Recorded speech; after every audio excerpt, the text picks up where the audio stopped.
Oui. Répète la question. Bonjour à tous, je suis Bouanga Oni et Yola Charlène Elisi. Je suis Otiaï Nathan Xavier.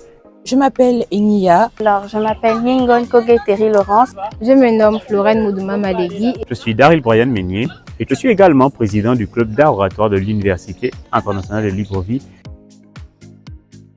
Oui, j'aime beaucoup la lecture. Je lis régulièrement quand j'ai du temps.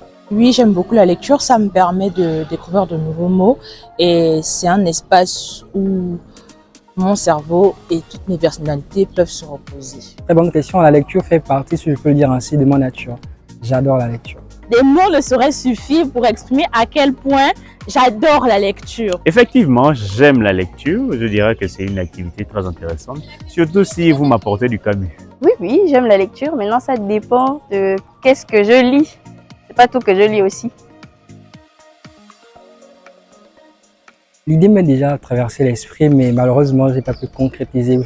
Oui, j'ai déjà pensé à écrire et actuellement, je suis en train d'écrire un roman. Oui, j'ai déjà pensé à écrire et je viens de boucler 2 recueils de poèmes, notamment bien plus que des mots et tout ce que je ne peux dire, je l'écris. Oui, j'ai déjà songé à écrire quelque chose, en particulier des poésies. Oui, 2 fois dans ma vie, j'ai pensé à écrire un ouvrage. D'abord, un recueil de poésie que je n'ai pas terminé, donc j'ai remis au frais.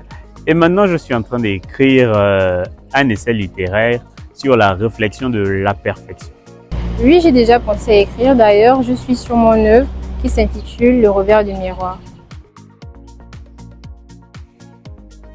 Oui, je rencontre énormément de difficultés. C'est assez difficile de jongler entre le temps des activités communes de la vie et l'écriture. Oui, j'ai rencontré beaucoup de difficultés dans l'écriture, notamment le syndrome de la page blanche. Vous savez, pour retranscrire ce qu'on ressent sur papier, c'est pas toujours facile. Et parfois, nous nous retrouvons bloqués. Oui, je rencontre certaines difficultés. Je dirais que non, je n'ai pas rencontré de difficultés par rapport à ça. Malheureusement, je n'ai pas encore été en contact avec une maison d'édition. Je pense que je n'avais pas encore de produit assez fini pour le présenter.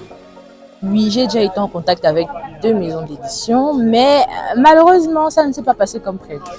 Alors oui, dans le cadre d'un concours, mon poème avait été retenu et on m'a fait savoir qu'il sera publié très prochainement dans le prochain recueil de poèmes. De manière directe, non. J'ai déjà vu sur Internet certaines maisons d'édition. J'ai essayé de rentrer en contact, mais après, on va dire la flemme, le découragement, j'ai laissé.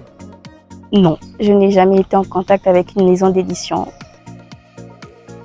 S'il faut dire quelque chose de sortir de cette interview, c'est que il y a beaucoup d'auteurs en devenir qui souhaitent écrire et publier, mais il faut dire que les conditions de publication sur le marché gabonais sont ardues. Si vous avez des émotions qui vous dépassent, qui vous surpassent, n'hésitez surtout pas à écrire. C'est ce qui m'aide à tenir le coup. Comme mot de la fin, je pourrais simplement encourager les jeunes gens comme moi qui hésitent encore à pouvoir écrire un livre, de se lancer et trouver une bonne maison d'édition pour pouvoir publier ce chef-d'œuvre. Si vous avez des projets et si vous voulez vous lancer, ça ne coûte rien. Et si vous avez des ambitions et des rêves, n'attendez pas le déclic en fait. Commencez à travailler maintenant pour vous assurer que demain ou après-demain, tout puisse fonctionner parce que les astres ne s'aligneront en votre faveur que si vous décidez de passer à l'action. Abonnez-vous surtout. J'ai toujours voulu dire ça.